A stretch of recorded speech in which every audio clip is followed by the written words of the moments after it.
how is it possible that a few words about a long-dead sultan could actually reveal the entire political future of a modern country? Well, today, we're going to decode a single, incredibly powerful speech from Turkey that did exactly that. It sets the stage for a really high-stakes game of power and, you guessed it, succession. So let's just jump right in. I mean, how can one speech really reveal so much? Well, we're about to find out. We're going to unpack just a few very carefully chosen words that, let me tell you, sent absolute shockwaves through Ankara's political circles. Okay, so it all kicks off with this just explosive metaphor. Picture this: a public ceremony, and a key political ally of President Erdoğan gets up and makes this historical comparison that is so potent, so loaded, that it immediately grabs everyone's attention. And for a very, very good reason. And here's the quote. It comes from Devlet Bahçeli, who's the leader of the nationalist movement party. He says, "Our era's Süleyman is our president Recep Tayyip Erdoğan, and our era's Sinan is our minister Murat Kurum." Now listen, this isn't just some nice compliment, no way. This is a super carefully crafted political statement, and it carries some serious historical weight. So to really get what's going on here, we've got to know who these two figures actually were. All right, first up, Süleyman the Magnificent. So who was this guy? Look, he wasn't just any Ottoman sultan. He was the symbol of supreme authority, of absolute imperial power.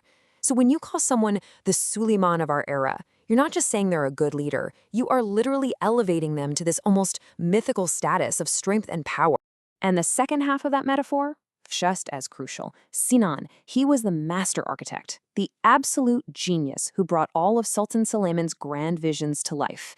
So by calling Minister Murat Kurum the modern Sinan, Bahçeli is basically saying, this is the guy. He's the loyal, super effective builder who gets things done, who executes the supreme leader's will, no questions asked. It's a really powerful pairing, right?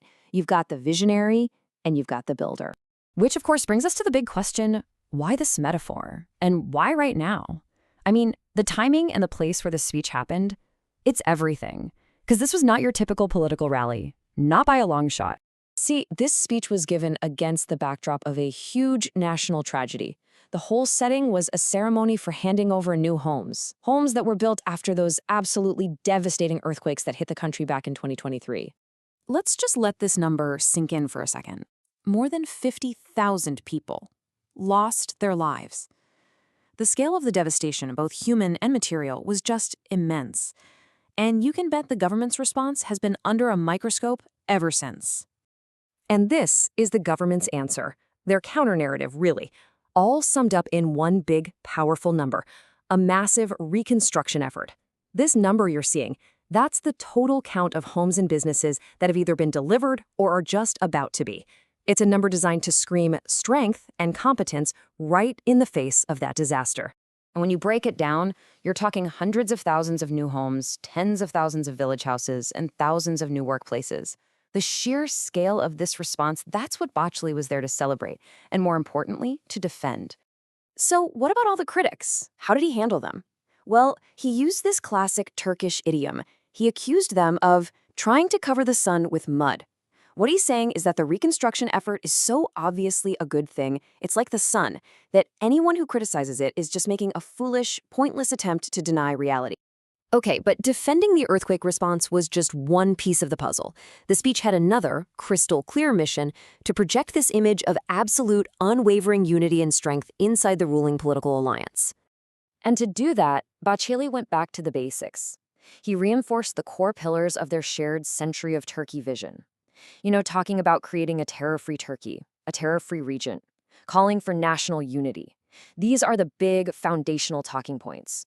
The goal is to show everyone that the alliance is in perfect lockstep on all the major issues.